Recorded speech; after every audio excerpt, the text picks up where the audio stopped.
Lemonada. This episode contains strong language and graphic imagery. Sensitive listeners, please be advised. I don't know one Kenyan who would rule out witchcraft, juju, urogi. No, it doesn't exist. I feel in some capacity, every Kenyan has a little belief, a hidden belief in urogi. In my family, it was very much the Lord is our shepherd and the blood of the lamb will cover me and protect me. But also, watch out for that dude. Watch out for that corner. Just err on the side of caution. Today, we're going to get into all of that. Superstition, urogi, juju.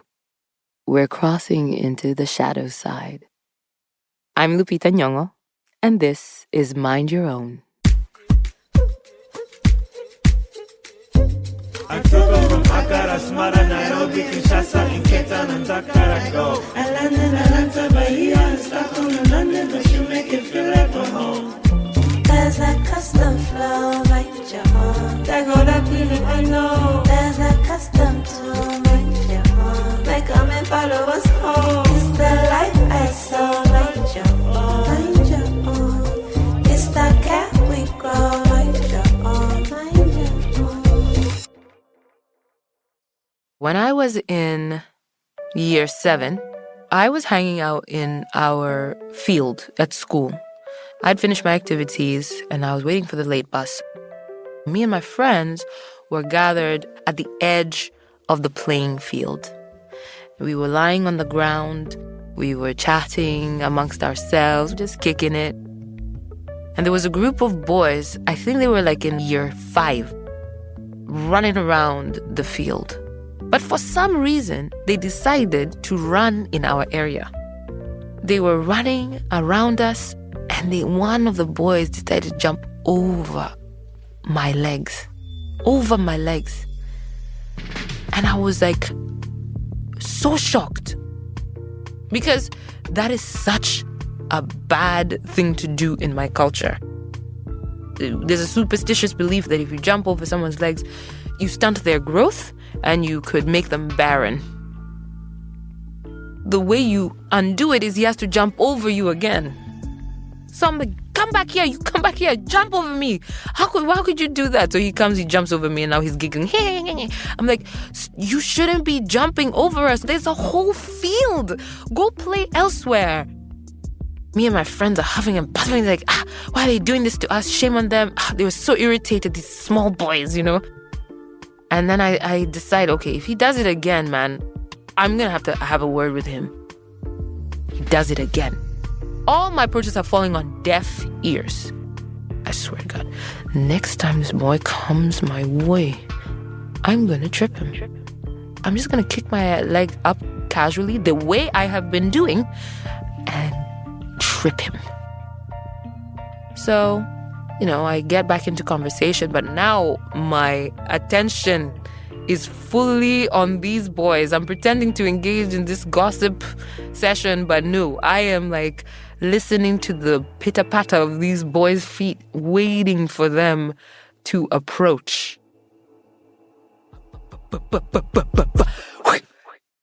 And I lift my foot, and it catches his, and he falls.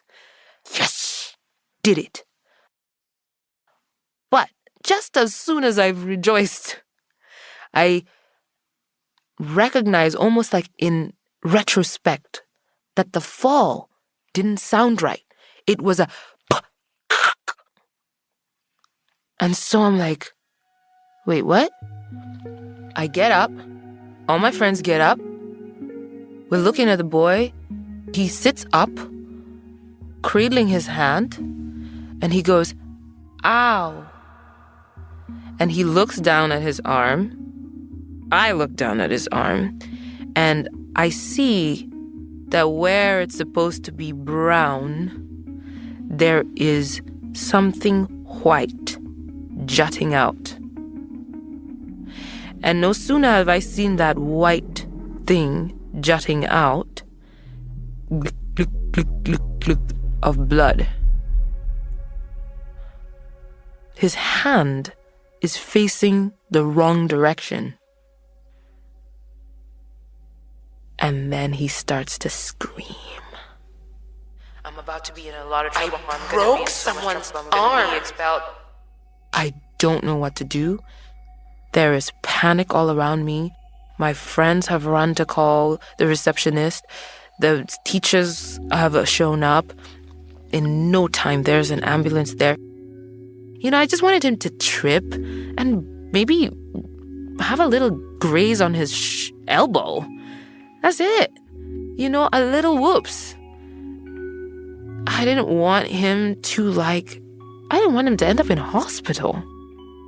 He's put on a stretcher and he's carried away. The teachers that are left behind are trying to figure out what happened. And I feel like everybody knows that I did it on purpose. I'm hearing the boys that were running around that are telling the teachers, "Oh, we were playing," and then he jumped over their legs and tripped. I realized that nobody knew that I had done it intentionally. And so I chose not to say anything. I was crying. And I remember my teacher saying, "Why are you crying so much? You're fine. Can't you see that the boy is hurt? You need to have sympathy for him." Surely they would find out. Surely he would say something. I wanted to find out what hospital he was in. But then I realized that if I take too much action, they might figure it out, and then I might get expelled. My parents might have to pay the hospital bill. At that point, things were tight financially, and I knew that.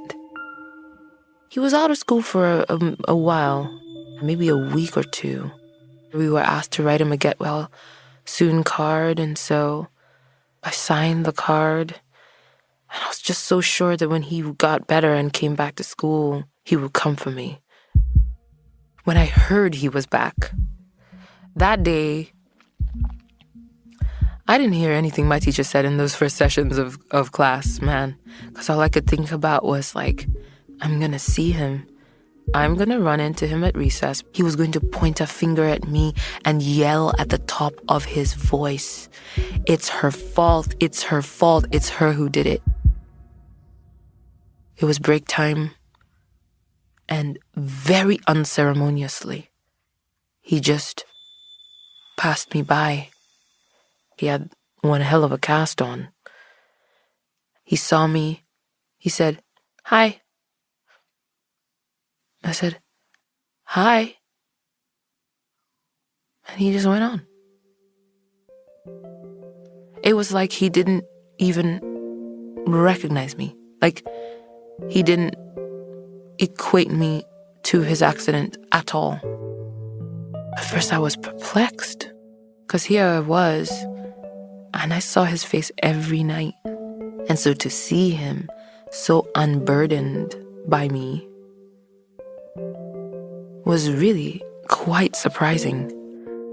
And then I thought, phew, that means I'm really in the clear. I felt relief. And I just kept the guilt. I didn't get suspended. I didn't miss one day of school.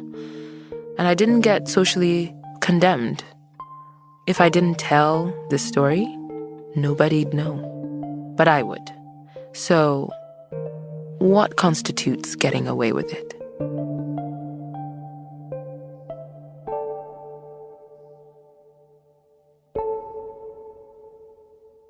Don't go anywhere.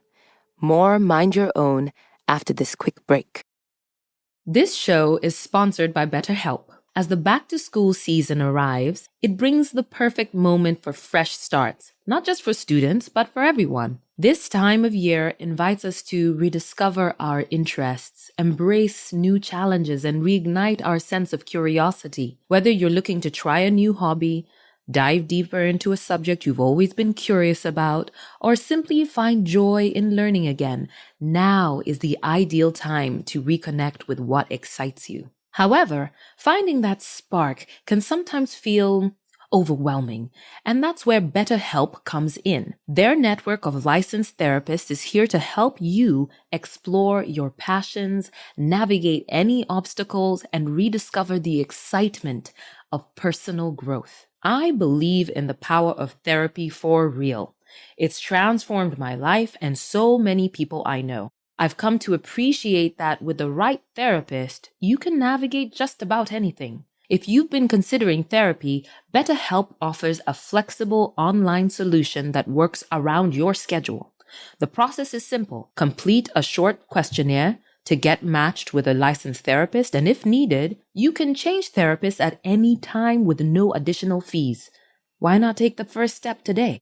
Rediscover your curiosity with BetterHelp. Visit betterhelp.com/Lupita to get 10% off your first month.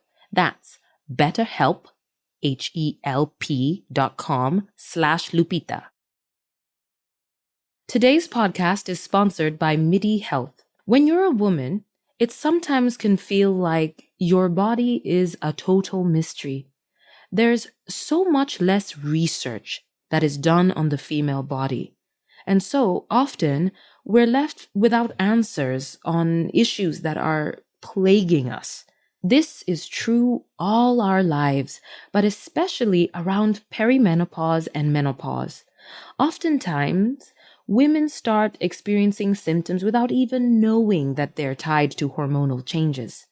If you're a woman over 40 and have experienced brain fog, moodiness, insomnia, hot flashes, or weight gain, it could be perimenopause or menopause. We've come some distance in discussing these things openly and without stigma. And thanks to resources like MIDI Health, we are moving the needle even further. MIDI Health is a platform that connects you to safe, effective, FDA-approved solutions to support the natural hormonal impacts of menopause. They are clinicians and they're actually covered by insurance. With specialized care, you can get answers, support, and access to resources that will address your symptoms so you can get back to living your best life. Schedule a virtual visit to discuss your symptoms and health background in depth today. You'll come out of the experience feeling heard and with a plan to start feeling better. You deserve to feel great. Book your virtual visit today at joinmidi.com. That's joinmidi.com.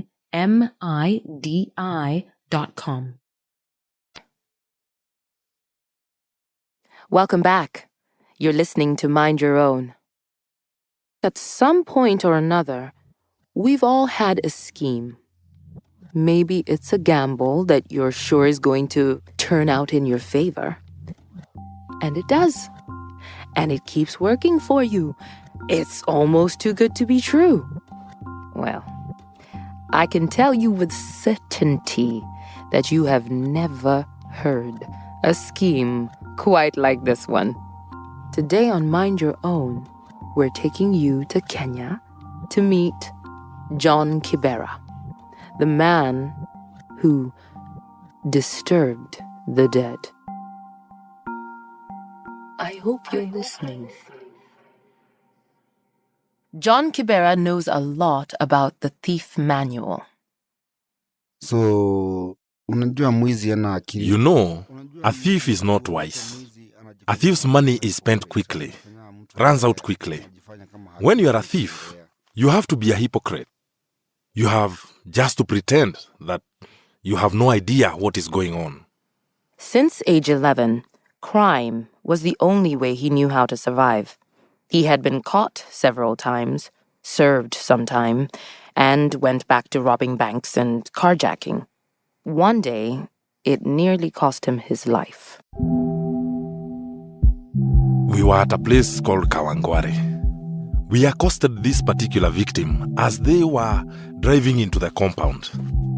We did not know that the police were laying in wait. Kumbe polisi naye wakawa ambush.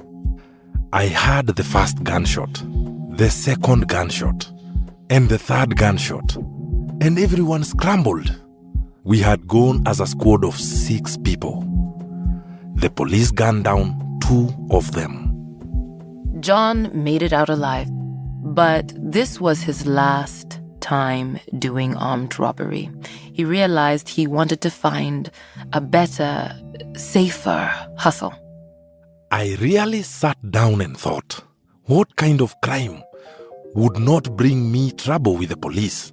What kind of crime would not give me trouble with the public? Attending the burial of one of his friends who was involved in the carjacking was a brutal reminder of why he had to change things up. And at that funeral, he noticed something. Sasa hapo ndio nikawa na mawazo. Naweza fanyaje business ya kuibaga hizi majeneza? In the cemetery, I noticed that the rich were being buried in very expensive coffins. And this is where I got the idea. How could I steal these coffins? John imagined it would be like any other heist. You find a buyer, I found a coffin shop and talked to the owner. put together a small team of reliable men, 2 of them, we had been locked up together. and yes, there was that one grisly detail of handling dead bodies, but John had a solution for that too. Like 3 beers and then smoke some weed. Even thieves use drugs too to sort of escape what awaits you.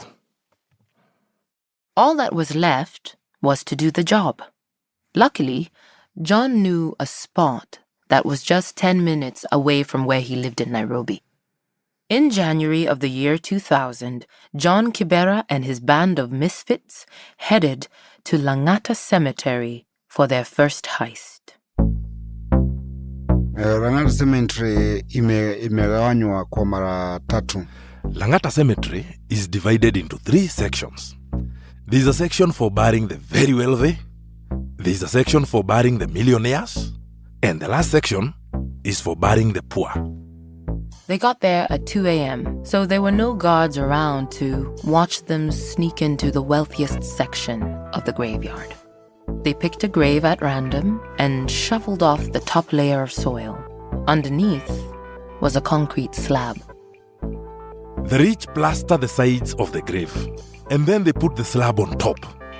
The slab made the work easier because all you needed to do was just put it aside. After moving the slab aside, the team saw what they had come for: an expensive coffin. They hoisted the coffin out of the hole and set it on the ground. And when they opened it up, Suti ya ngiri 10 ya Kenya. He had on a suit, a golden ring, chain, good shoes. I was ecstatic. John and his team pulled the body out of the coffin, which was less foul than he thought it would be. The kind of corpse we are talking about is a rich person's corpse. It was very well preserved. It was like a sculpture.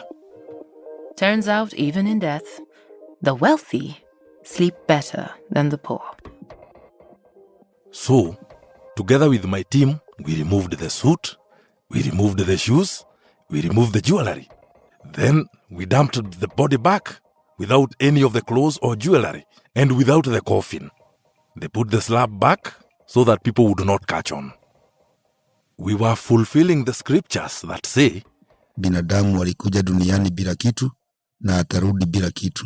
a human being comes naked to the world and they should live naked. And by 4 a.m., I had taken the coffin to the businessman who owned the coffin shop, and he paid me my first 70,000 shillings. 70,000 shillings. That could get you something nice, like a top-of-the-line computer or television. And then John took the chain, suit, and shoes to a second-hand market called Gekomba for some extra cash. And from there, I felt business was really good because now I had found the shop and my work was now to bring in the coffins. But John is not even 20 years old at this point. And like a lot of people his age, he went through that cash fast. Umeenda umekaa kwa bar. You're in a bar, you need a drink, a woman comes in, you need a woman. You don't want to embarrass yourself in your own local club. John knew he had a good thing going. He just had to think more strategically. I used to buy the newspaper every day to read the obituaries. And if the obituary was a full page or half page, I knew that the deceased was coming from a wealthy family. In the obituaries, they must state that the meeting is taking place at 6 p.m. At this specific place. That's where the meetings to plan the funeral are happening. John and his boys would put on suits to blend in, head to the funeral preparation meeting, and listen. The bigger the budget of the coffin, the more money they would make when they stole it. Most days I could attend 2 meetings where people were mourning. But they couldn't go to the graveyard until nightfall. So during the day, John and his guys would just hang out. We would go to bars. Iko River Road, Nairobi. Iko Udhiru. Like one in River Road in Nairobi and another in Udhiru. I love playing pool, so we always would play pool, just waiting for time for us to do our work. It was our game. One of these nights when they were out at a bar, John met someone special. Margaret Wanjiru. Her name was Margaret Wanjiru. We met in a bar in Nairobi. We were having fun and enjoying the one-man guitar show. She used to work in bars. In the course of our conversation and getting to know each other until the point of getting intimate, that's when I told her about what I did. And she understood. She didn't just understand. No. Margaret invited herself into John Kibera's team, and she was in 200%. When the priest or the pastor would be saying, it is time to lower the body, Margaret would be there and would really cry a lot. Some of the coffins were not sealed with nails, but had locks. And in that crying, she would take an opportunity to take a photo of the lock to help us know how to open it later. The lady was hardcore. John's team grew to have 8 people total. And over the next year, they would make around 150,000 shillings every time they dug up a coffin and sold the valuables. That was enough to buy a brand new car. And John's original hunch was right. This was much safer than holding a person at gunpoint or stealing a car. It was a lot better than armed crime or armed robbery. The cops wouldn't ask you any questions. It's true. A corpse wouldn't give you the same heat a living person would. At least, not most of the time. One time, we went to steal from a grave in Nyanza province. And when we tried to, we all started trembling. And we couldn't do it. And this is the first time I started suspecting that corpses could have evil spirits. I only used to hear about it, but I never used to believe it. Okay, stay tuned. We'll have more for you after the break. Aging is a natural process, one we should embrace. But one part of aging that can sometimes get overlooked are the symptoms related to changing hormones, especially as you get closer to perimenopause and menopause. And that's why I want to tell you about Happy Mammoth, a supplement company designed just for women. Their hero product is called Hormone Harmony, a supplement that contains adaptogens and herbal ingredients. It is calibrated especially for women to help navigate symptoms like poor sleep, hot flashes, and more. Happy Mammoth is dedicated to using only science-backed ingredients that truly work. Women can't stop talking about it. There's a bottle sold every 24 seconds. And the biggest benefit they hear from their customers? Feeling like myself again. That's what women mention over and over in their reviews. And there are over 17,000 reviews for Hormone Harmony. For a limited time, you can get 15% off on your entire first order at happymammoth.com. Just use the code MindYourOwn at checkout. As someone who's always on the go, I can't only prioritize style. Look, they can be the cutest pair of shoes in all the world. If they're not comfortable, I'm not gonna wear them. Especially with the seasons changing, having breathable quality clothes we know we feel good in is so important. That's why I'm about Quince. I ordered the silk slip dress in forest green. Wow, it's beautiful and versatile.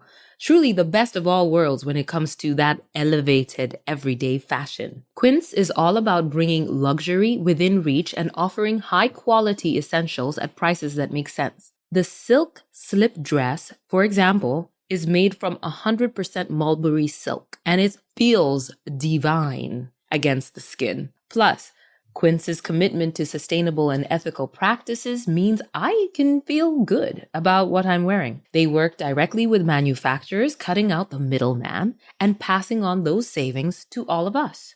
Make switching seasons a breeze with Quince's high-quality closet essentials. Go to quince.com/mindyourown for free shipping on your order and 365-day returns. That's QUINCE.com/mindyourown to get free shipping and 365-day returns.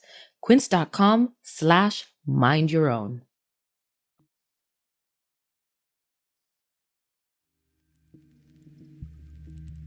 You're listening to Mind Your Own. The team wasn't even able to get the coffin out of the grave. That's how hard they were trembling. And over the next few days, John started to see visions of whom he could only assume was that poor soul that he was trying to rob. Alafu sasa ukienda kulala, hiyo maiti unaiona kwa macho. When I went to sleep, I would see this person, like literally. I would see this person. And when I felt that this dead body, this corpse, was tormenting me, I spoke to one elder and told him what was happening to me. And he told me that I had to find 50,000 shillings and go back to that community and ask for forgiveness. So I did, to free myself from this problem. Well, a restless spirit and an anonymous donation was not enough to stop John from keeping this operation going. Not when the money was so good. Now I had money. I built an amazing house, a 7-story house in the neighborhood. Gari ya Peugeot, ambapo hiyo gari ndio ilikuwa na sifa sana Kenya. I bought myself a Peugeot 504, which was renowned in Kenya. I could pay to sleep in a nice hotel. I could visit different parts of the country. I could go to Mombasa, to the coast. I was at the peak of my life. Maisha, it was like ni maisha London. A London lifestyle. Not only was John's wallet happy, but he realized he kind of liked being the boss. This was a level of security and comfort John had just never known. So for each job we did, I had to get more money. I loved it. Nilikuwa nafurahia kwa sababu mimi ndio patron. I was the patron. They wouldn't go on any operation without me. It felt good to be the boss, who many people depended on. John Kibera could finally enjoy the little things in life, like dates with Margaret. She was the first person to just take me somewhere where we could relax, like a recreational place, like one where there was lots of entertainment with Kikuyu musicians whom I loved. She was beautiful. I loved her heart. And I respected her. Kunifanya tu najisikia mimi ni mwanaume. She used to make me feel like a man. She really used to encourage me and tell me, be strong, love. I did this work until it got to a point where the corpse was really nothing to me. We just kept on doing our thing without fearing anything. Which made John and his team more ambitious. They wanted to think bigger and bolder about their heists. Like when they went after the grave of Ibrahim Akasha, a drug kingpin who operated out of Mombasa.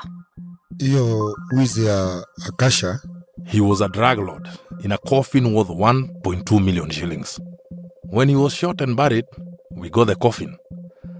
After 2 days, word went round that Akasha had been exhumed, but no one knew who had done it. They had picked too big a target.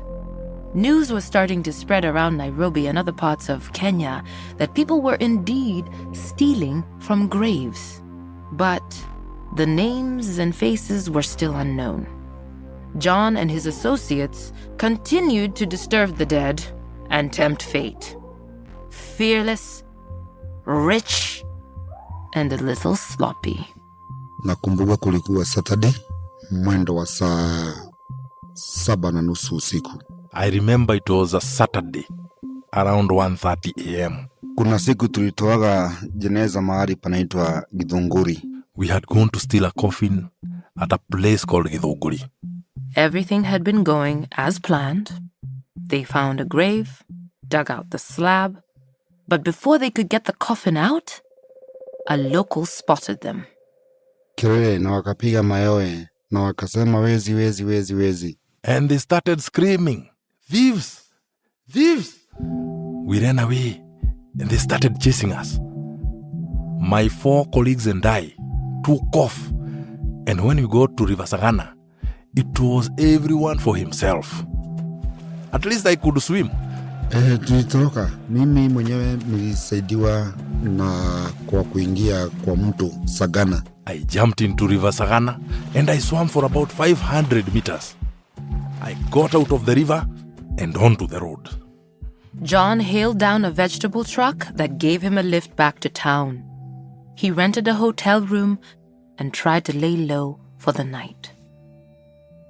I was lucky to have gotten away, but I kept thinking, what about my colleagues? I was taking tea in the hotel when I heard it announced on the news. Kwa news ya Kenya imetangazwa kuna wezi walichomwa ABCD, walikuwa naiba kaburi, matokeo kama hayo. Thieves had been burned in Maragua when they were trying to steal a coffin. Some of John's guys had been caught by angry locals who wanted justice. They were taken to Maragua and executed. As the other hotel guests shook their heads at the news, John, for his own safety, played along and pretended like he didn't know anything. He knew he had to stay as far removed from this news cycle as possible, which meant he couldn't even go to their funerals. Ningefikiria kwenda ama nikitamani kwenda. I did think about it. I would have wanted to, but the fear that I could go there and, and then the suspicion, people would say this guy was with them or they used to be together. That fear stopped me. And this isn't like that gang shootout that got John into grave robbing in the first place. No, this time John was the boss. John had spent time with them. John had brought each of them into the fold. Familia zao pia tulikuwa tunajua na mawake zao. They had families and I knew their families. I knew their wives. I knew their children. So I was really sad that I had brought them into this kind of tragedy. I was heartbroken. I felt like I had no strength. Nilikuwa tu naamka naenda kwa pub. I would wake up and go to a pub. I would play pool, I would play from like 2 p.m. to 8 p.m. at night. And then I would go back home. John and his team lay low, not daring to approach another grave. But after a few months, the money started running out. A few of John's men approached him and said, Kuvunjika kwa mwiko sio mwisho wa mapishi. When the cooking stick breaks, that is not the end of cooking. Like you don't stop cooking because the cooking stick has broken. So they said, let's get back to work. John agreed to continue the grave robbing spree. After all, it was the only source of income, not just for himself, but for his whole team. And they'd all gotten used to that London lifestyle. But before he could plan another heist, he had to tell a certain someone that it just wasn't worth the risk anymore. That person was Margaret. Alikuwa anapenda kazi. I mean, she loved the work. But you know, when I looked and saw that trouble was starting to crop up, I felt, no, there is no point for both of us to die. And that is why I asked her to step aside from this. After a long and difficult argument, John agreed to give some of his earnings to Margaret so that she could step out of the coffin-stealing game and start a business of her own. You do this, and let me hustle. That marked the last time he and Margaret ever spoke. And John kept hustling, kept unearthing coffins, and kept tempting fate. We are Boxing Day, mwaka wa 2004. It was Boxing Day of 2004. Hapo ndio tulitoaga jeneza ndani ya kaburi ya Lang'ata. We were at Lang'ata Cemetery. And we had dug this particular grave and we had taken the coffin out. But the vehicle that was supposed to come and collect the coffin was late. You cannot carry the coffin on your back. You cannot put it on a motorbike. Daylight was approaching and the team did not have enough time to put the coffin back where it came from. John knew that if they got caught with this coffin, it would be Maragua all over again. In a snap decision, he resorted to a skill he had sworn off what felt like a lifetime ago. To hijack. Carjacking. And the first van they saw wasn't just any van. Hiyo van ya NTV. A van belonging to the Nation Media Group. Probably the largest multimedia production company in all of East and Central Africa. I switched off the van and grabbed the key. Meanwhile, one of my teammates pulled the driver out of the van. The team left the newspaper employee on the ground and went back to the cemetery. When we got to the cemetery, the coffin couldn't fit because there were still newspapers in the back of the van. So I quickly got into the back of the van. I removed all the newspapers, I dumped them on the ground. And they handed me the coffin. After John pulled the coffin into the back of the van with him, his teammates closed the door and locked it from the outside. There were no windows, no screens to see the road or the driver's seat. So all John could really see was this golden coffin that they planned to sell. He heard his teammates get in the front and felt the van start moving. Now, Lang'ata Cemetery is very close to Nairobi's central business district, like 10 minutes tops. Surely they could get there, sell the coffin, and ditch the vehicle. At least, that was the plan. John was sitting in the back of the van, in the dark, when he heard, Pa, pa, pa, pa. That's when the shooting started. John was thrown against the wall as the van swerved and then came to a screeching halt. He desperately tried to find shelter as bullets punched holes through the van's walls. The van was like a sieve. With the doors locked from the outside, John had nowhere to go. But daylight was bleeding through those bullet holes, and it was shining a light on his one saving grace. John Kibera cracked open the lid of that golden coffin, slid inside of it, and closed it shut. Gari ilipigwa risasi ikasimama. After about 3 minutes of gunshots, there was silence. My colleagues, from the number of gunshots, I would not expect they had survived. So I knew they were dead. John lay silent and sweltering in the heat, but he could hear voices approaching. Police. I heard the door of the van being opened. Someone must have reported the carjacking. Police discovered that there was a golden coffin in the back, and they wondered what it was for. One of the police officers was asked to check what it was for. I lay completely still. I stiffened my body and opened my eyes wide and fixed them.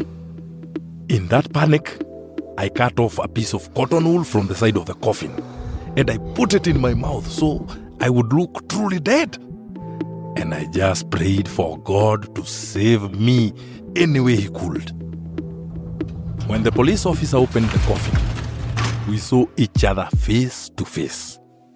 My eyes were wide open, but they were fixed, trying to put on the look of a dead person. I played dead as best as I could. The officer slammed the coffin shut. He got out of the van and told the other officers that there was a corpse inside the coffin and it was sweating. I could hear them discussing among themselves what to do. They agreed that the corpse needs to be taken to the city mortuary. So they agreed that they would carry the coffin and put it in the police Land Rover. So 6 of the officers lifted the coffin and they were carrying it on the tarmac of Kenyatta Avenue. That's when my heart told me, don't be slow. So, just as they were about to put it in the Land Rover, wakaachilia kwa rami paragacha nikaruka nini wakasema shaitani. I smacked the coffin loudly. The moment I hit the coffin, the police officers dropped it. I jumped out and I saw a crowd of people. Everyone ran away, saying an evil spirit had been seen in Nairobi. People were running, jumping into their vehicles and trying to get away. Remember, there were 3 other corpses and no one knew which one would get up next. A lady asked, "What is happening?"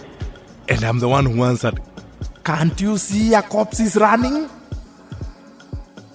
Amidst the chaos, John took off. He knew that the police would not treat him any more kindly than they had treated the 3 corpses in the van. And I just felt time was up for this kind of work. Ahead of me, I saw Kamukunji police station. I ran there and talked to the OCS, the officer in charge. I turned myself in and I said I was the one in the coffin on Kenyatta Avenue. They took me to Makadara Court, where I was charged with exhuming dead bodies. That is when the police put my name in the newspapers. John served 6 months in prison. After he got out, he tried to move back home to Kawangware, but he wasn't just John Kibera anymore. He was John Kibera, Kenya's most notorious grave robber. He found out that the papers and tabloids had been spreading his story all over town. A man who made a killing from digging up the dead. And that reputation followed him everywhere he went. So watu wengi wakisikiza wewe unadili na wafu, watu wanakuogopa. When someone hears that you deal with corpses, they definitely fear you. This kind of crime is one of a kind, worldwide. If I walked into a bar, someone would see me and recognize me, and they would panic. If I interacted with ladies, they didn't want to associate with me. They were really scared of me. Juu sasa hata nilikuwa ndafuta place zingine. I needed new places where people couldn't recognize me. I gave away my house to a school for orphans. As for the cash money, I donated it to Langata Women's Prison. Bought them blankets and supplies. I've never gone back. After that, John basically just attended church, did some volunteering, and kept it low-key. Maybe he thought he might be able to live a normal life now. Maybe his past was finally behind him, which could leave him room to build a future with someone. Huyo msichana tulikutana naye mwaka wa 2005. I met this girl in 2005. She was an usher in a church that I used to go to. Ya harusi. So harusi ilikuwa imefaa ifanyike 2007. Our wedding was to be in 2007. But on the wedding day, the father of the bride came with a newspaper showing me as a criminal. Yeye akasema hawezi kubali mtoto wake aolewe na mwizi. And he said he cannot allow his daughter to marry a criminal. So, akiwa na neti na wakaninyang'anya hiyo bibi. He took her away when she was still in her wedding dress. They got into the car and they left.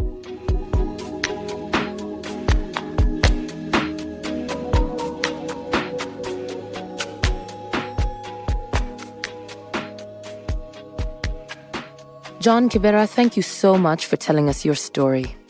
These days, John is a preacher in Nairobi, as well as a motivational speaker telling kids that crime does not pay. For more about John, check out our show notes. And thank you for listening. It's been good to have you. I've really enjoyed going with you to Langata Cemetery. In the middle of the night, we looked left. Then we looked right. The coast was clear. Until it wasn't. Time to play dead. We'll see you the next time you mind your own. Until then, here's a song from the continent. OTT by Rouge.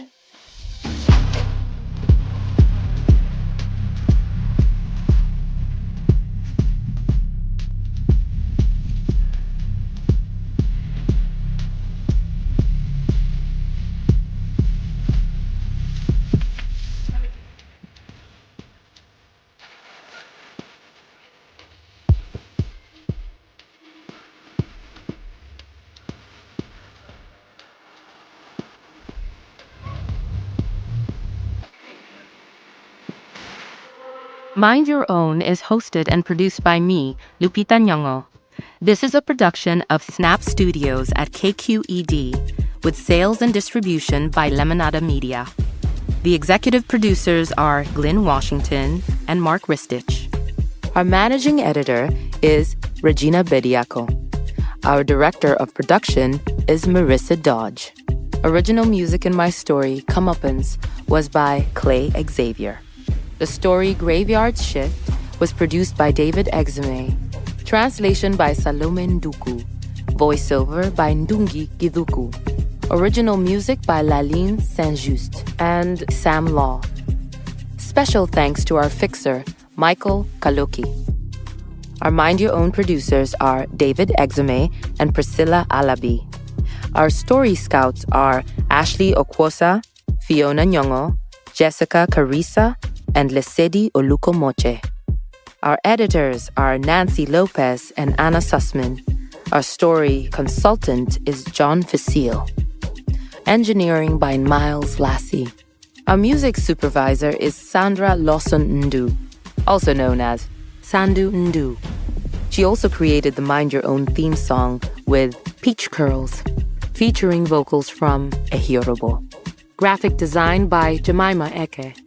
Original artwork by Mateusz Sitole. Special thanks to Alan Coy, Jake Kleinberg, Samara Still, Sarah Yu, Warner Music Group, and Afropods.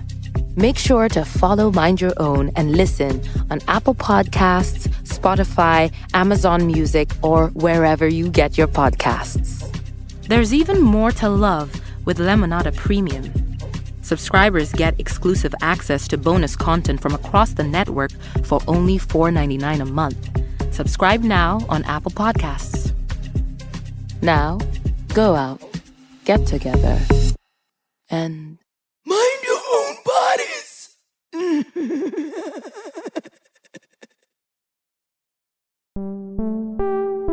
Lemonada.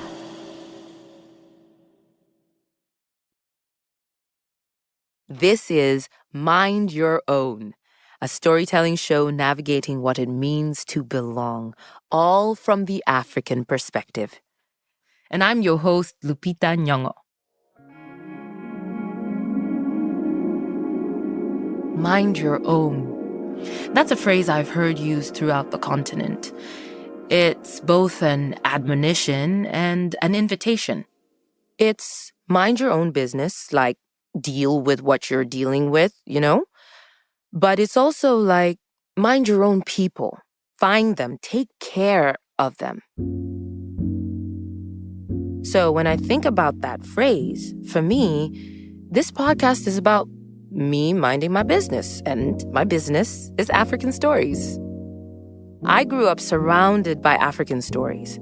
Those experiences, not the hot button news reports that we get a whole lot of, but the nuanced, intimate stories are extremely interesting to me.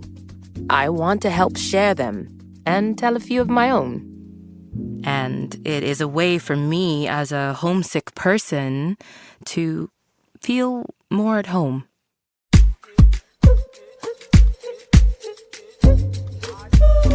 So, in this podcast series, we're going to the village and the big city.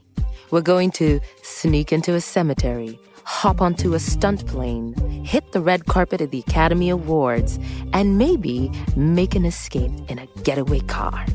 We're going to Kenya and Canada, Ghana and Saudi Arabia, Nigeria and South Africa and beyond. We're going home.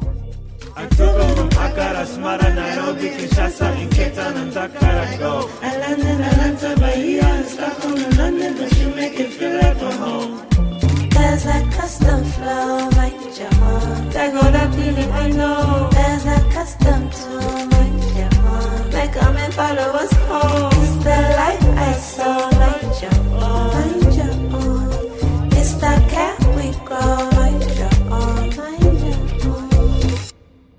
In order to create this podcast, I had to get very comfortable with my voice.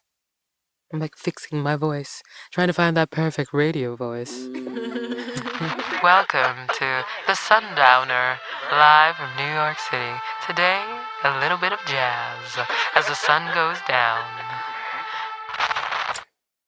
It has not been easy. I've long had a complicated relationship with the way I speak. You'll see what I mean.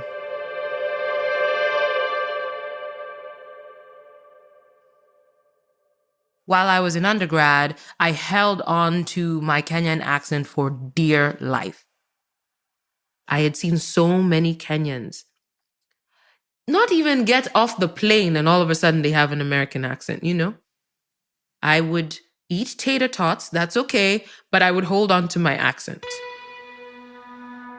After I graduated from undergrad, I was in New York. I was an assistant. I had to do things like QuickBooks. I have no business doing QuickBooks. I call my mom and I say, hey, I don't want to do this. I decided that I wanted to be an actor.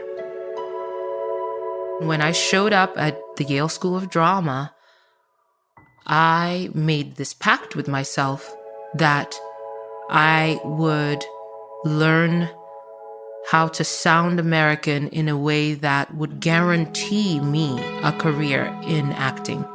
Because obviously, I didn't know very many people in movies and television with Kenyan accents. There was just no market for that. Casting is unforgiving. It's so hard to suspend people's disbelief if they've seen something in you that they have an unconscious bias about. And I knew that Africa was the unknown element, and I didn't want it in the room. So I made that commitment to myself that I would do lessons twice a week to figure out technically what this American accent actually is in my mouth. I had an accent coach, actually 2 accent coaches. That's how serious I was about it.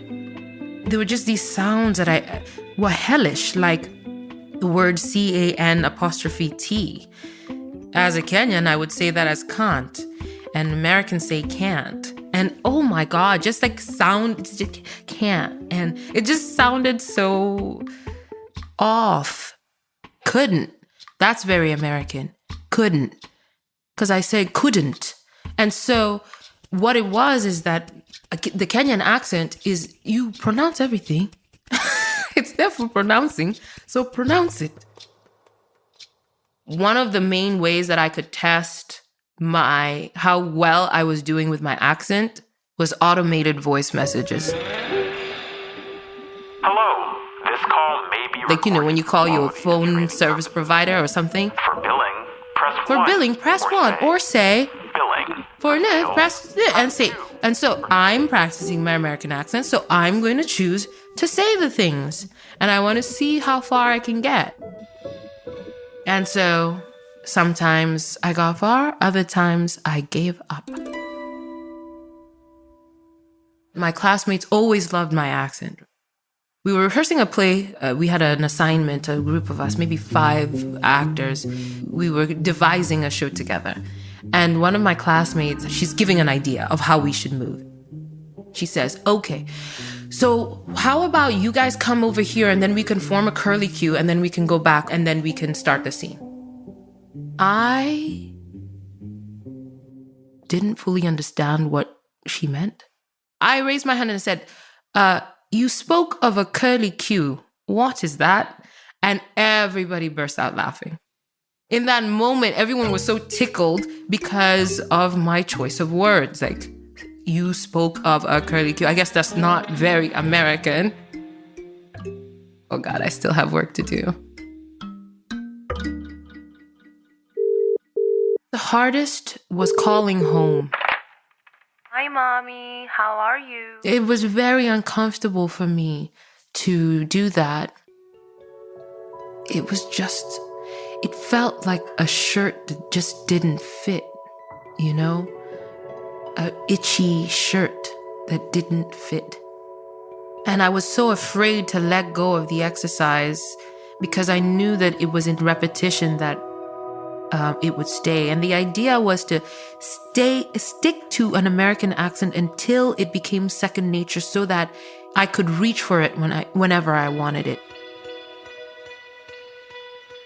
My very first meeting with a casting director and her asking me about where I was from, and I said Kenya, and she said, oh my goodness, you don't have an accent.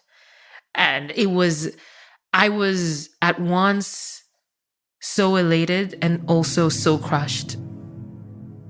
I had rid myself of myself, kind of. Right before I graduated, I auditioned for this movie called 12 Years a Slave. It starred some heavy hitters. I mean, you're talking Brad Pitt and Chiwetel Ejiofor and Michael Fassbender, these names that I had, people that I'd studied and grown up watching. It was just so bizarre. And now I was cast in that movie. They had an edit of it and they had an understanding of what this might do for my career. I had this Ghanaian British friend who also worked as an agent. Before I started press for 12 Years a Slave, he asked me, Lupita, what's the story with your accent? I can understand why you would do that for an American market, but the truth is that the stage you're going to be on is a global one. And do you want to send a message of an American accent being more valuable than your own? I remember being so stunned by that. Like, the truth is, like, at the end of the day, I never wanted to lose my authenticity. I called my reps and we had a conference call and I said, I've decided that from tomorrow, I am going to return to my original accent. I want to send a message that being an African is enough, you know? They'd never heard me speak in a Kenyan accent. So they were like, well, we look forward to hearing what that sounds like. And I was like, yeah, I look forward to it too, you know? I gave myself the weekend, actually. I don't think it was an immediate thing because I was just like, oh my God, I don't, you know, it was like this, my American accent was this, what can I call it? It was a harness that had been holding me for so long. And all of a sudden, like, how am I not going to have my harness? I needed a few days to wrap my head around it. I'd also prepped my roommate as well. I remember waking up and going like to the kitchen to see her and trying to remember how to say good morning in a Kenyan accent. And what came out was so neither here nor there. And I realized, oh my God, there is no turning back. It sounded like what I sound like now. I say a few words that sound Kenyan, others that sound like deceptively British, others that sound American. And I couldn't find myself in my mouth anymore. I just felt like, yeah, the word is imposter. And I just wept. Then I spoke to my mom and she said, your accent is representative of your life experience. That gave me like solace, you know, that an accent is actually born of it comes to being from your life. And accent, just like skin and hair, it can change. And it's okay, you know. I guess this accent is called Lupita. I don't know who can claim it, but me.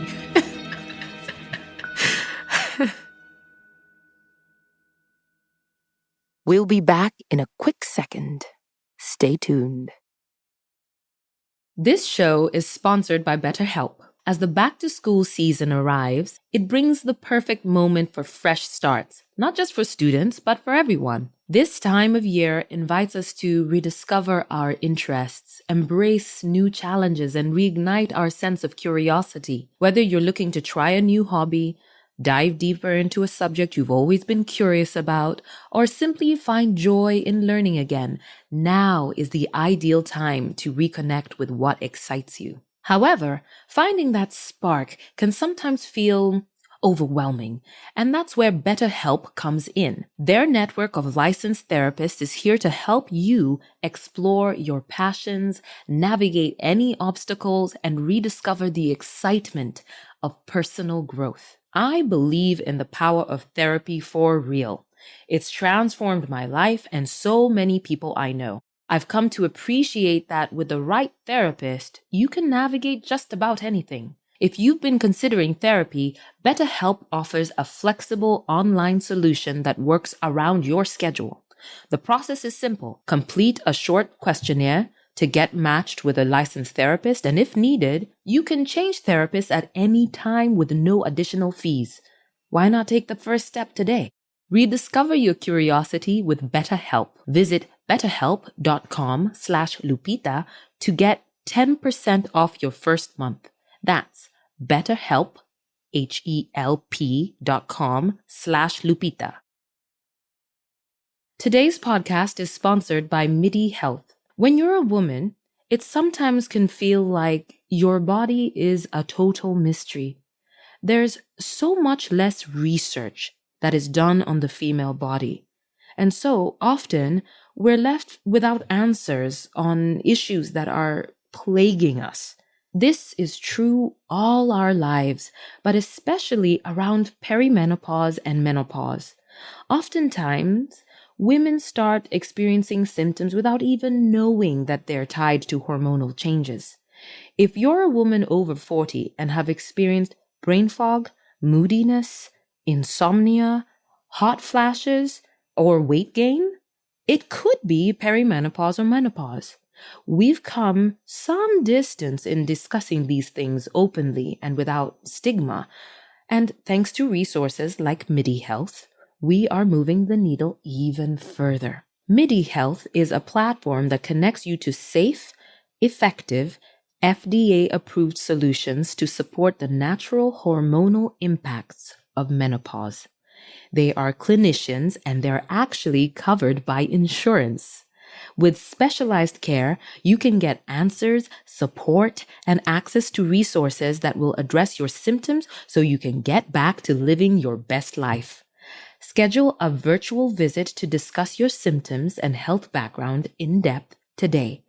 You'll come out of the experience feeling heard and with a plan to start feeling better. You deserve to feel great. Book your virtual visit today at joinmidi.com. That's join, MIDI.com.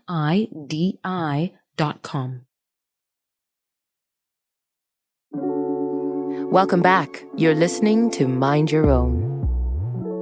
In my story, I get all kinds of mixed up whenever I try to express myself. Some people don't have that issue. They know their voice. They know exactly who they are every time they open their mouths to speak. But does the world really hear what they have to say? Today on Mind Your Own, we're passing the mic to Yao Atausu, someone who knows that struggle. Our story starts in Germany in the late 1980s, when a young couple, Yao and Mary, had just moved there from Ghana.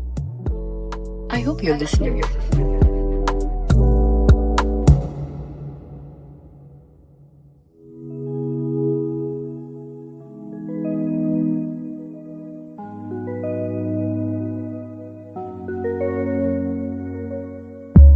I got home and I said to my wife, I lied to the guy.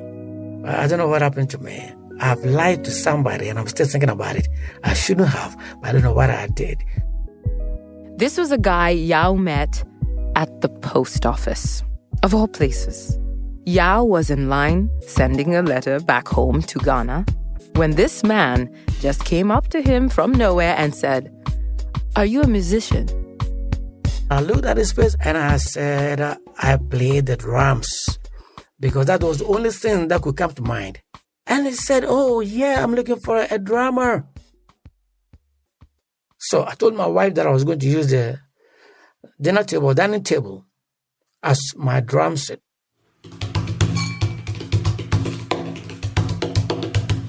While I was playing on my dining table, and my wife said, you are disturbing me because there's no way you're going to make it. My wife said, call the guy right now and apologize and tell him you're not a musician. I didn't listen to her, so I started training, playing. I wouldn't even sleep. 5 days later, the guy came, picked me up. 2 years into living in Germany, Yao was still struggling to find work. He didn't speak German, so he was ready to jump on any opportunity that came his way, even one as strange as this one. The man from the post office drove Yao to a big building, a rehearsal space, and he put him in front of a drum set. As soon as I got there, for the first time in my life, I sat on the drums. And I remembered what I was playing on my dining table, using both legs. I got so scared. But there was one thing that I could do. I could hold on to the tempo. By tempo, I mean how fast or how slow it goes and how you are able to keep the timing. That I was very good. So, after the session, I was expecting the guy to say, nah, man, you can't play the drums. But he said, man, you're good. And I thought he was joking. How could I be good? Yao came back home, sat down at the dinner table, and ate dinner with his wife. I told her that I didn't embarrass myself. She didn't believe me, but that was okay because I knew I was telling her the truth. After maybe some months, 2-3 months, I gained confidence. And so I was able to play the way I wanted to play. The only thing that I couldn't do at that time was I couldn't play any drum phrase or drum roll. And by that, I mean, that I couldn't do that. But playing straight, I was so good. But Yao had a point to prove. He took his wife to rehearsal to show her the songs he'd been working on. When she saw me playing it on drums, singing songs that I had written myself, it was amazing. See my pregnant wife dancing to the tunes I was singing. It was awesome. I just loved it. Yes. All that time, Yao had been banging away in the middle of the night on those drums. His wife had been pregnant. But as happy as he was playing, the truth was the music, the band, the idea of building a future in Germany was over. The dream of coming up with a reggae album in Germany did not materialize because they were putting pressure on me to leave the country. He had this vision of creating a reggae album, but Yao and Mary had come to Germany on temporary visas that had run out, so none of it would be possible. They would have to leave. It was tough, and that was when we left for Canada. They moved into a tiny apartment in Toronto with their baby boy, who was born just before they left Germany. Over the next few years, Yao worked to make ends meet, and eventually he got a job at Toys R Us. The pay was low at the toy store, but the work... It was very easy. I didn't have to use the brain much. Very easy to do. So I could sing and not make mistakes. I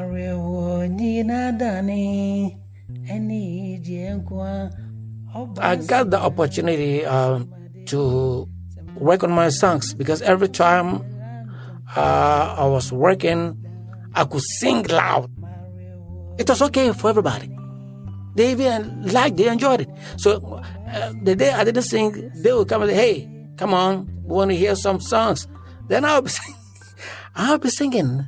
So that helped me a lot. When I was working at Toys R Us, sometimes they play music. They have loudspeakers. While we were working there, sometimes they'll play it on the radio. I remember this song, everybody dance now, boom, boom, boom, boom, boom, boom, boom, boom, boom. If you are dead, you wake up to listen to it. That is excellent song. I just love it. And so that influenced me a lot. I wanted to be quite different from anything that I already heard from Ghana. I had left Ghana, and so what was actually happening in Ghana, I wasn't so sure. I had not heard anything about rap music from any Ghanaian musician. And so with my influences by Grandmaster Flash, I said, why don't I introduce this into the musical scene in Ghana? So I made up my mind to rap in the Free language. As Yao's mastery of music grew, so did his family. He and Mary had another baby, so Yao picked up another job to help pay for recording equipment. Imagine living with your wife and 2 little children in an apartment and always going bam, bam, bam. An Atari computer next to the dishes, wires everywhere. It would be a lot for anyone to put up with. My wife, from the very beginning, knew everything I was doing because the studio was right in our living room. I finished the album, and the first people I played to were my wife and kids. I told my wife, this is what I have. I played it. She loved it. My kids loved it. And they danced to it. And I said, this is good. It must be good. Because I know my wife. And once she was satisfied with the album, I was very happy about what I had done.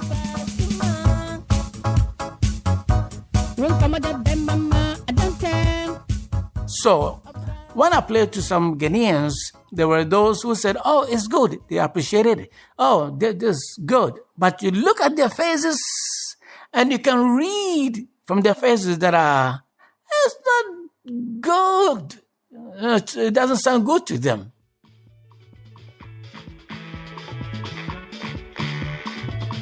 Yao's songs were so different from the Ghanaian high life everyone was used to. The rap was in Twi, not in English, and the dance tracks were quick, quirky, mixing so many styles. Because it's so unpredictable, you get some kind of fear. What if it doesn't work the way you envision it? What if people don't like it? What if the album doesn't sell? What would be the point of all these sacrifices that he and Mary had made if the album flopped? But Yao was determined, and he had a plan. He sent the master cassette tapes of his album over to his twin brother in Ghana, who agreed to help him try to get it into clubs and onto the radio. They had enough money to produce 50 cassette tapes. He decided to call himself Atakak, which means little twin. The one thing he didn't have to think about at all was what to name the album. He'd always known what it would be. Obasima. Yao's brother handed it out to DJs in Ghana, and Yao waited. Months crawled by. Then, his brother called. He also tried what he could, but it wasn't the best. No one was interested in his album. And for all Yao knew, those tapes were sitting in the corner of some shop gathering dust. And honestly, I was so disappointed. So disappointed because I put so much effort into this and I had wasted my money. That's what I thought. And so I had to start something new. And when it happens this way, sometimes it puts you off. So I wasn't writing any songs anymore. But I didn't forget what I did. I knew I had done a good job, but just that it wasn't good enough. So I was angry at myself. My wife didn't say anything about it. He didn't mention it, and I didn't want to mention it either. Don't go anywhere. More Mind Your Own after this quick break.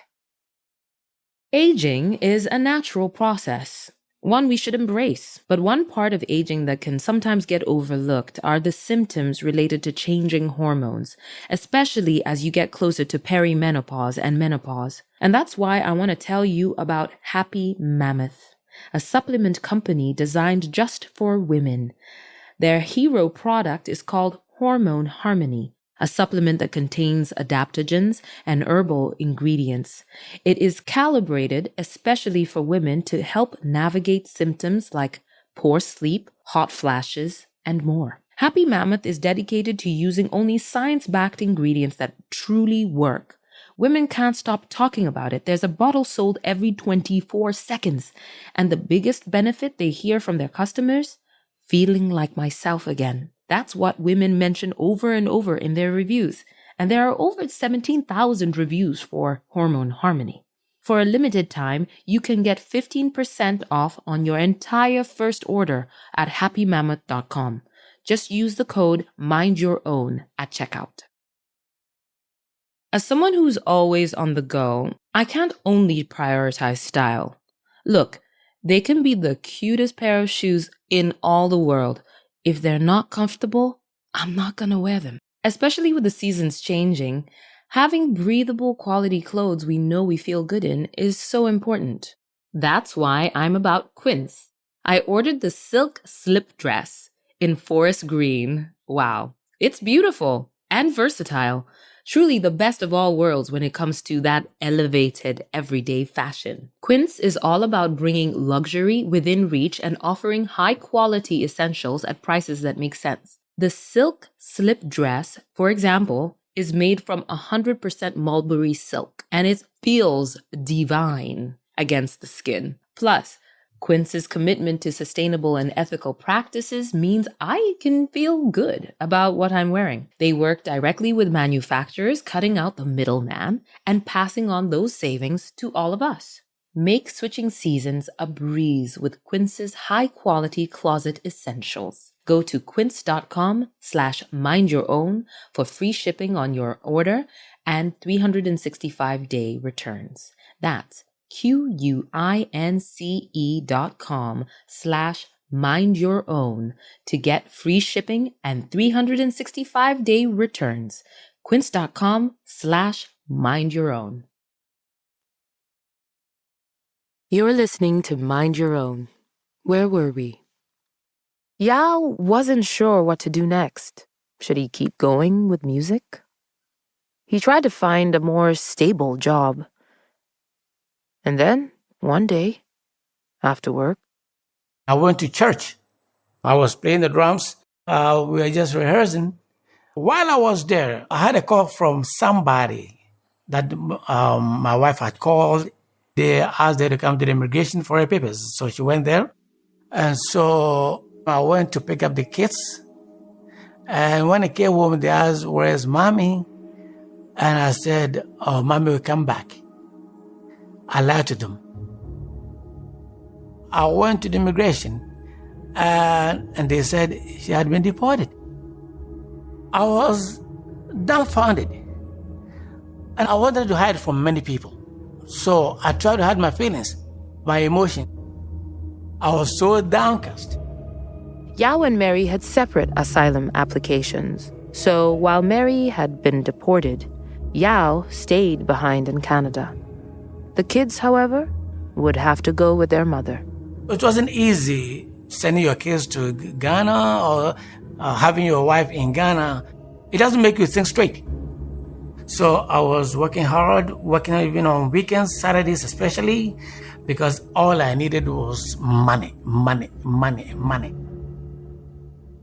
Yao knew he had no choice but to turn away from music once and for all. He got rid of his entire studio, the mics, the computer, the keyboard, all his equipment. I wished I could get money fast so that I could leave Canada as fast as I could. But it never worked that way. I had to wait and wait. And so it took me a long time, long time. And I had to endure it until the end when I said, now, hey, I have this, I have that, and I think I'll be able to settle down in Ghana, work to keep my family going. Yes, after 8 years, he had finally saved up enough money to provide for his family. And that was when I left for Ghana. I was so excited. She was so excited. And I can't describe it. She had to run to me. And yes, we hugged for a long time, yes. Finally, I was with my wife again. We went home and the kids were there. They jumped to me and I said, yes, I'm back. Now I'm on my feet. I'm on my feet again. I'm on my feet again. Yao had his family together again. So I wasn't writing any songs anymore. I gave up on music. For the next decade, Yao worked to support his family any way he could. His kids grew up and moved away. His beats were a thing of the past. Or so he thought. And I had a call from my son in Canada. She called me and I said, there's a guy by the name Brian and he's looking for me. He's been looking for me for a while.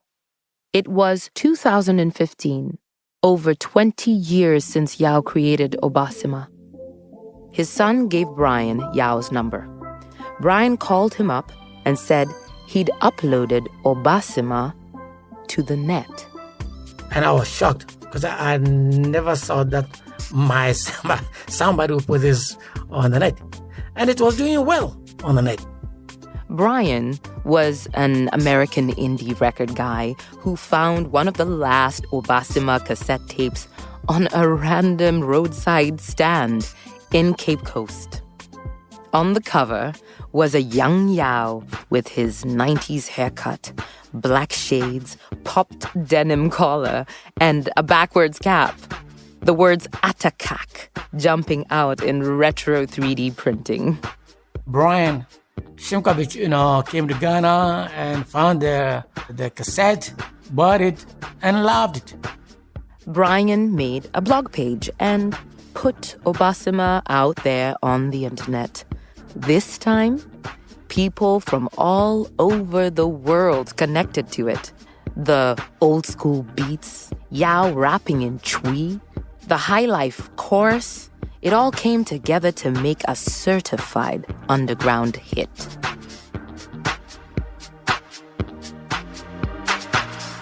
Turns out, Brian had been looking for him for 8 years. I asked myself, is this guy for real? Now he doesn't even understand the language. So how could he possibly like my songs? Language differences don't have a place on the dance floor. People in Europe wanted to come see him play Obasima live. And Brian was making Yao the offer of his dreams to sign him to a record label and launch a worldwide tour. Yao took a leap of faith. So my first concert was in London. I'm singing in a language that my fans don't understand. And it tells me that I've done something good. Because even though I restricted myself initially to my people, now it's become global. And I love that.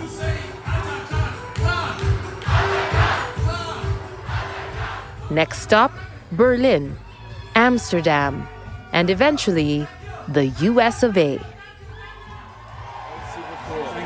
I am a downhill skateboarder, and your music is very big in the downhill skate community. Wow. We love skating to it. That's like our favorite stuff. Thank you very much. Nice to know. Yes.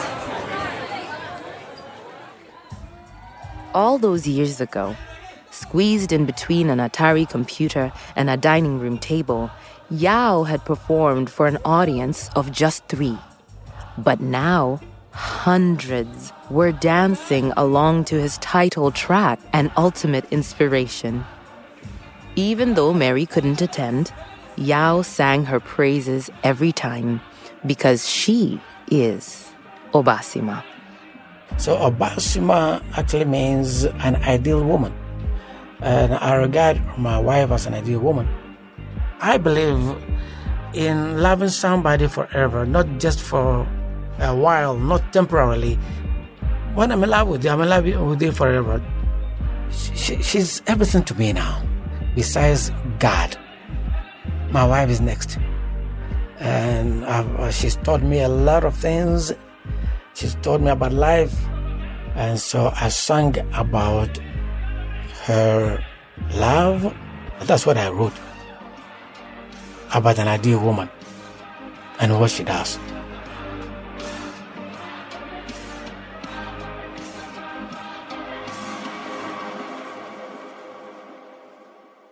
Yao's voice is so bright. It's just laced with optimism.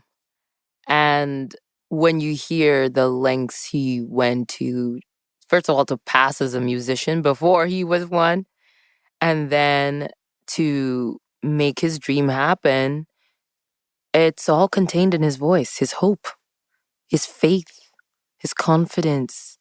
The cloud doesn't have a silver lining. It seems like the whole cloud is silver. Yeah, he just seems to wear his heart on his sleeve in a really, really inspiring way. For sharing your story with Mind Your Own, I thank you, Yao. Yao lives in Kumasi with his wife and still performs as Atakak to this day. To find more of his music, check out our show notes. Thanks for listening. It's been good to have you. And I enjoyed going to our living room. Scratch that. Our home studio, where there's an Atari computer and microphones in the bathroom, and smiling in front of us, Obasima. See you the next time you mind your own. Until then, here's a song from the continent. Show My Side by CK and Amare. Pull up at my location. Pull up at my location. Come make a drop your occupation. Oh, girl, baby, show my side. Baby, show my side. Baby, show my side. Baby, show my side. Baby, show my.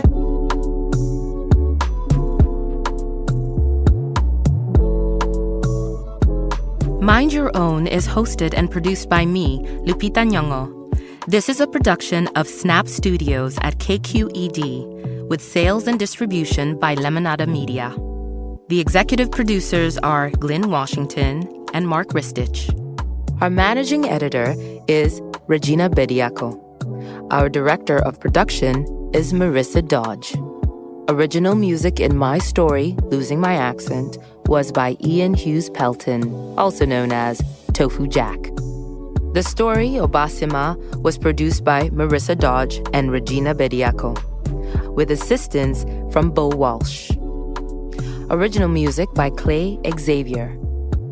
Additional music from Marla Ketha and Atakak's Obasima, courtesy of Awesome Tapes from Africa. Our Mind Your Own producers are David Exumé and Priscilla Alabi.